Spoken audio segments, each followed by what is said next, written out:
രുദ്രാക്ഷം ധരിച്ചാലുള്ള ഗുണം എന്താണ്? ഏത് ദൃഷ്ടിയിലാ ചോദിച്ചേ?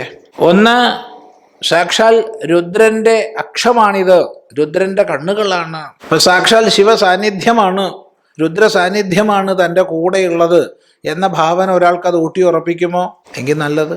അതല്ല, ഈ ലോകത്തോടുള്ള കൃപ കൊണ്ട് രുദ്രന്റെ അക്ഷങ്ങളിൽ നിന്ന് ഉറ്റി വീണ കണ്ണുനീരാണ് രുദ്രാക്ഷം. അപ്പൊ ലോകകൃപയുടെ ഒരു സൂചകമാണിത് എന്ന ഭാവനയിലാണോ ധരിക്കുന്നത്? അപ്പൊ അതിൻ്റെ ഫലം ഉണ്ടാവും.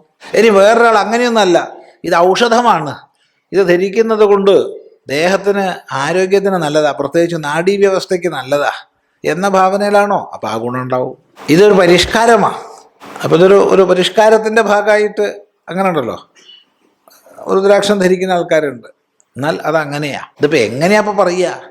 അതുകൊണ്ടാണ് ഏത് ഭാവനയിലാണോ ആ ഭാവനയിലാണ് അതിൻ്റെ പ്രയോജനം എന്ന് പറഞ്ഞത്.